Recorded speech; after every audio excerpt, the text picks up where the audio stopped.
ละตัดสินใจเด้อละใจเด้ออย่าสู้ไปละเมออย่าสู้ไปละคิดทำโอ้ยมันไปตามกาลตามบุพเพกำหนดไว้ให้มันให้ผู้เดียว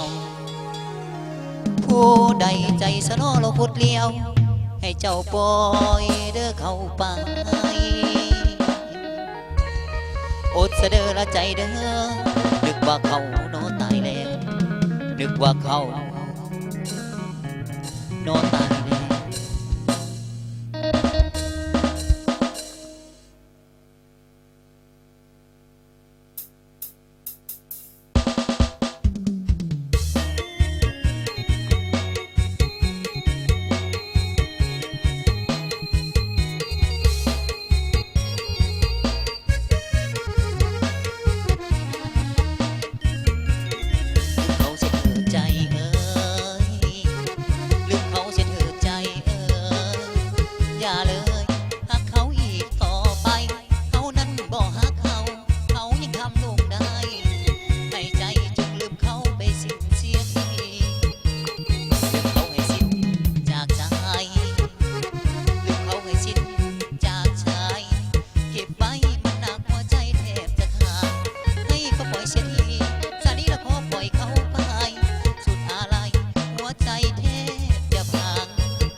เกี่ยวกันได้ไปเด้อปลอบใจเรื่องเขา